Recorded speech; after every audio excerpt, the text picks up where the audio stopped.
गुवाहाटी से 135 किलोमीटर दूर पश्चिम की तरफ अवस्थित ग्वालपाड़ा जिला के अंतर्गत श्री श्री सूर्य पहाड़ एक प्राचीन व ऐतिहासिक धर्म स्थल है, जहां महाभारत कालीन प्रतिमाएं और अनेकों स्मृति चिन्ह पाए गए हैं।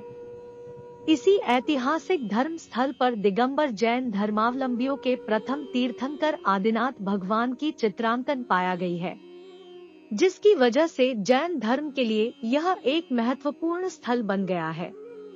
हालांकि इस सूर्य पहाड़ में हिंदू, बौद्ध और जैन धर्म के पुराने अवशेष, मंदिरों के अवशेष आदि प्राप्त हुए हैं। इस क्षेत्र में यह स्थानीय लोगों के लिए परम पवित्र पावन स्थल माना गया है। जैन धर्मावलंबियों के लिए आदिनाथ भगवान के मोक्ष कल्याण दिवस के उपलक्ष्य पर आर्यिका विंध्यश्री माता जी गुरु माँ सूर्य पहाड़ पर विराजमान थी और उनके सानिध्य में यह निर्वाण महोत्सव बड़े ही धूमधाम से मनाया गया। इस अवसर पर राइज प्लस एक ऐसा चैनल जो हिंदी के लिए पूरे भारतवर्ष में प्रसिद्ध है की तरफ से साहित्यिक किशोर कुमार जैन ने आर्यिका गुरु माँ का एक साक्षात्कार लिया। आइए हम सुनते हैं कि वह सूर्य पहाड़ के बारे में क्या विचार रखती है। विदित है, सूर्य पहाड़ एक प्राचीन तीर्थ के रूप में यहाँ जाना जा रहा है और पूर्वांचल में इस तरह का आविष्कार होना एक बहुत बड़ी उपलब्धि माना गया है। आर्यिका सुभाषमती माता जी के निर्देशानुसार ये कार्य शुरू हुआ था। इस क्षेत्र में आप पहली बार आई हैं, इस क्षेत्र में आपका अनुभव कैसा रहा? जय बोलिए संत श्रोमणी आचार्य गुरुदेव 108 विराग सागर जी महामुनि राज जी की जय। जैसा कि आपने प्रश्न किया कि यह प्राचीन तीर्थ है। जब हमने इस क्षेत्र में प्रवेश किया, प्रवेश करते ही मन आनंदित हो गया। यहाँ की प्राचीनता देख कर के लगता है यह चतुर्थकालीन क्षेत्र है। यहाँ पर जितनी भी गुफाएं हैं, जितनी भी शिलाएं हैं, यहाँ पर जैन का कुछ न कुछ प्रतीक चिन्ह है। इससे पता चलता है कि यह हमारी जैन की धरोहर है, दिगंबर जैन की पहचान है। जैसे कि अभी उस तरफ हम लोग निकले, देखा कि जो चतुर्थकालीन गुफा में एक बहुत बड़ी शिला है, जिसमें 10 भुजा का या 16 भुजा का कौन सी है, एक यक्षिणी बनी हुई है। तो वो लोग अदर कास्ट जैनेतर लोग इसको क्या करते हैं कि इसको देवी के रूप में मानते हैं। लेकिन कल हमने इसका अवलोकन किया, उसको देखा कि ये अदर कास्ट की नहीं, ये हमारी जैन जो 24 तीर्थंकर हैं उनकी ही यक्षिणी है। और जब चाहे क्षेत्र हो, चाहे मंदिर आदि होते हैं, अगर यक्ष यक्षिणी ही इसका चमत्कार करते हैं और यक्ष यक्षिणी ही इस क्षेत्र का, मंदिर का अथवा नगर की ही रक्षा करते हैं, तो एक रक्षक देवी के समान है। पांडव हैं, वो 5 पांडवों की जब साधना चल रही थी, साधना में बैठे हुए थे, उस समय का है, क्योंकि उनके हाथ में पिछी कमंडल पूरे दिख रहे हैं। और कौरवों ने जब उनके ऊपर उपसर्ग किया था तो उनको लोहे की गरम गरम आभूषण पहनाए थे, तो उनके हाथों में, पैरों में वैसे ही दिखाई दे रहे हैं कि इसके आभूषण, कि ये लोहे के आभूषण गरम गरम पहनाए गए थे जब उपसर्ग किया था उन्होंने, तो उस समय का है। इसके बाद मैंने जो देखा है कि अपने आगम में कहते हैं कि जब पांडवों के ऊपर उपसर्ग हुआ था तो 2 भाइयों के मन में जरा सा राग आया था कि हम तो सहन करेंगे, लेकिन हमारे बड़े भाई कैसे सहन करेंगे। जरा सा राग आया था तो कहते 3 का तो मोक्ष हो गया और 2 संसार में रह गए, नकुल और सहदेव। ऐसे तो वो 3 जो 5 के बाद जो 3 प्रतिमा अलग से लगी हैं, तो वो 3 पांडव जो मोक्ष चले गए हैं उनकी प्रतिमा है। इसलिए यह भारत पूर्वोत्तर का जो भी प्राचीन स्थान है और मेरा चतुर्थकालीन स्थान है, यहाँ पर एक से एक बहुत अच्छे चमत्कार हैं। मात्र साधु हो चाहे श्रावक हो, पूरे पूर्वांचल को, अगर पूरे पूर्वांचल की समाज एक हो जाए, तो पूरी जैन समाज एक हो जाए, तो आप लोगों को ऐसे चमत्कार मिलेंगे जैसे इसका नाम सूर्य पहाड़ है, ऐसे सूर्य के समान यह एक चमकने लगेगा। पर जैन धर्म का प्रभाव क्या असम में, पूर्वांचल में पड़ सकता है? क्यों नहीं पड़ेगा?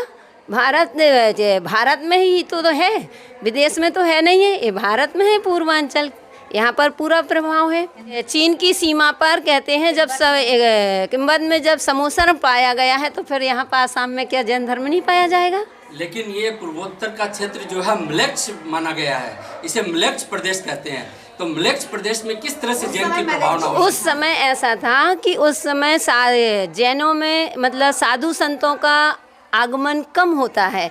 इस देश में साधु संतों का आगमन कम होता है और जैनेतरों की बहुलता ज़्यादा है, तो इसमें मांस मच्छी आदि का जो लोग करते हैं, इसलिए उसको म्लेच्छ खंड कहते हैं। म्लेच्छ नहीं है, आर्यखंड ही है, इसको आर्यखंड है। लेकिन यहाँ पर जो नॉनवेज वगैरह जो होते हैं, अदर कास्ट वगैरह हैं, तो उसको शाकाहारी ना होकर के यहाँ पर मांसाहारी ज़्यादा है, इसलिए साधु संत इसको म्लेच्छ खंड कहते हैं। क्योंकि जब हम लोग राजस्थान में गढ़नी आरिका सुपाश्मती माता जी से मिले थे, तब माता जी ने हमसे एक बार कहा कि बेटा तेरे को म्लेच्छ खंड जाना है।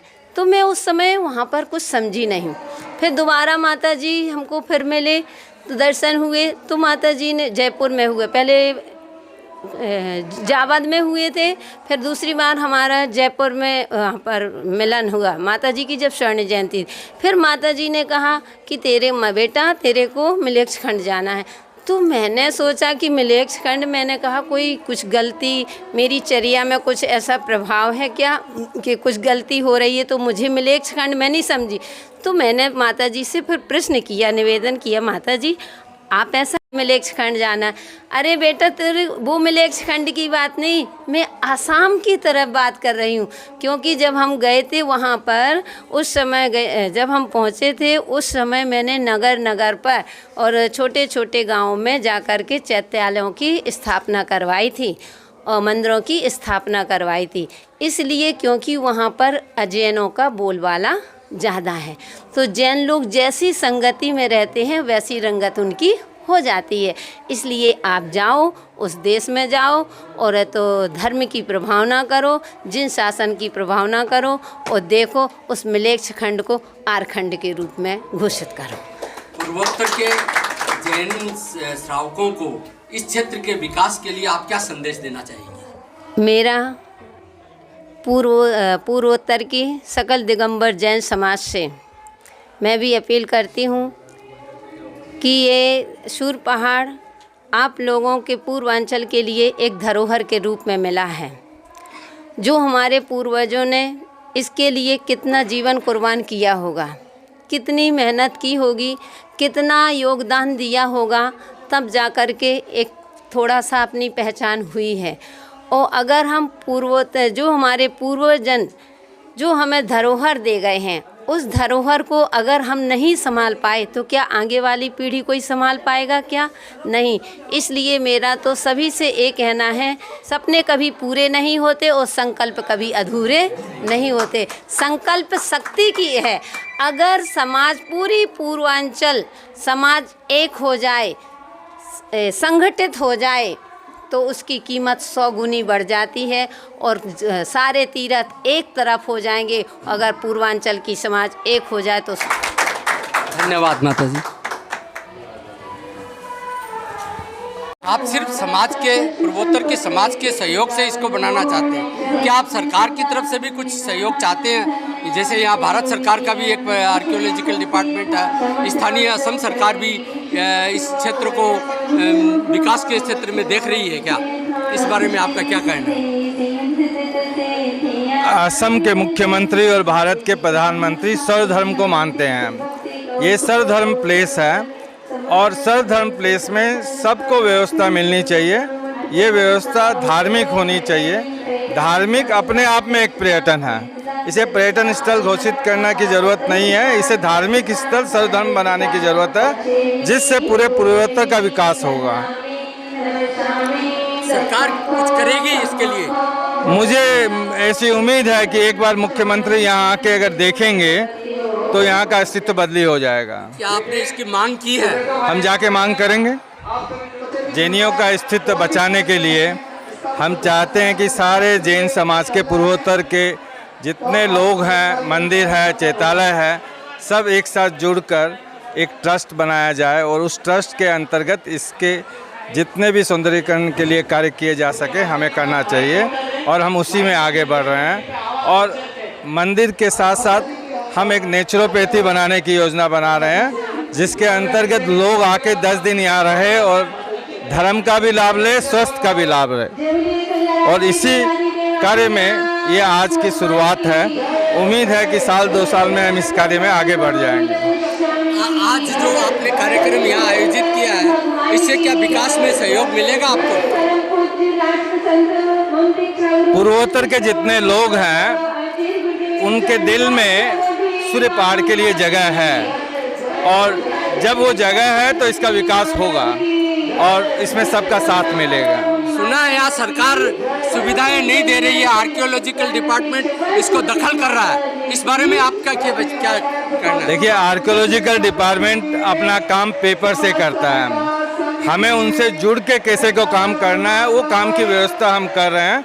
उसी का एक उदाहरण है कि इसको रिपेयर करने का मौका दिया और इससे हमने अच्छी जगह बना दी और उम्मीद है कि आगे इसी तरह हम इसको डेवलपमेंट करके अपनी अस्तित्व को बनाए रखेंगे। जैन धर्म के जो आप प्रथम तीर्थंकर के रूप में जो प्रतिमाएं उकेरी गई है, उस जगह के ऊपर भी कोई विवाद चल रहा है क्या? नहीं, ऐसा कोई विवाद नहीं है। वो विवाद यही है कि वो अपना हमारी तरफ से वो जैन प्रतिमाएं हैं और ये जैनिज्म है, ये आर्कियोलॉजिकल डिपार्टमेंट मानता है, भारत सरकार मानती है, तो उसमें कोई डिस्प्यूट की बात है नहीं। और यहाँ के स्थानीय लोग भी हमें सहयोग कर रहे हैं, तो मैं नहीं समझता कि कोई प्रॉब्लम हमें होगी।